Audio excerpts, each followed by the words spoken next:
As COVID took a downward turn early in 2022, the war in Ukraine was just ramping up.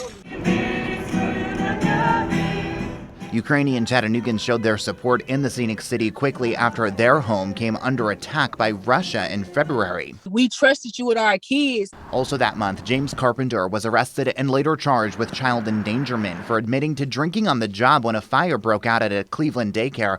About 24 kids were inside. He's scheduled to go to trial next month. By no stretch do I want the Chattanooga Police Department to not think that I'm not on their side.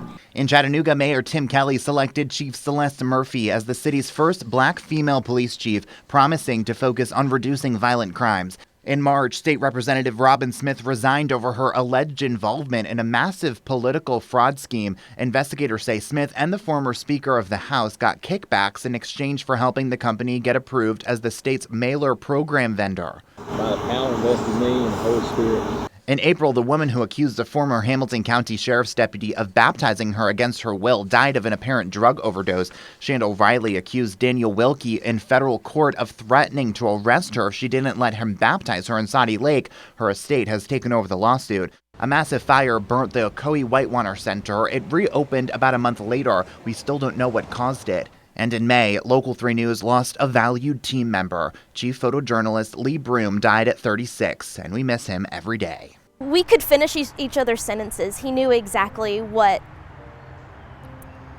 we were thinking with putting a story together in our heads as we were out in the field. And I can't say that I shared a bond like that with many other people. Later that month, 3 people died and 14 were injured in a shooting on Macaulay Avenue in Chattanooga. It was the second mass shooting in a week. 6 teens were injured in a mass shooting on Walnut Street the week before. Another shooting on Station Street that month left 2 people injured. So that's what you had there. You had a rival gang that literally just got into a fight. A Local 3 News investigation that month found officers had expressed concerns over gang activity on the street. In a couple months, you're going to see us take a real aggressive approach to looking at ways to bring more private sector companies. Hamilton County ushered in new leadership in its election in August. Weston Wamp was the first new mayor elected in more than a decade. The county also elected a new district attorney, 6 new commissioners, and 5 new school board members. City and county leaders approved the $80 million South Broad project also in August, including a new lookout stadium. We also remembered Marion County Detective Matt Blanzett, who died in a helicopter crash. Brittany Garrett said he changed her life. It just hurt me so bad because I know what he did for my life. I know, had it not been for Matt, I know where I could be at. Queen Elizabeth II died in September at 96. She was succeeded by her son, Charles III.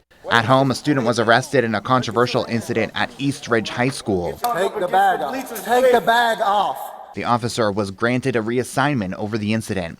In October, a legal battle kicked off when Mayor Weston Wamp attempted to fire County Attorney Ruben Taylor. Commissioners unanimously blocked the decision multiple times. If I weren't so compassionate, I'd be laughing like this.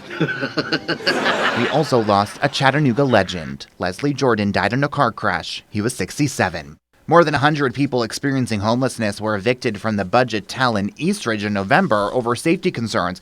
District Attorney Cody Wamp petitioned for it, citing police calls over drug activity and registered sex offenders living in the motel with children. They knew off the bat something was wrong. A 9-day search for Jasmine Pace kicked off right before Thanksgiving. Police would later pronounce her dead when they arrested Jason Jen, a man she met online, with her murder. They later found her body in a suitcase with several stab wounds in Suck Creek. She was 22. After a hard-fought campaign, you got me for 6 more years. Georgia's Senate election went into overtime in December. Voters in the Peach State re-elected Senator Raphael Warnock. Also in Georgia, Park Ridge Health System dropped a months-long legal battle over CHI Memorial's new hospital in Catoosa County, officially giving the new facility the green light. And Tyner students ended the year with good news. The county commission gave the now $96 million project the extra $17 million it needs to make it happen. With Year in Review, I'm Liam Collins. Happy New Year.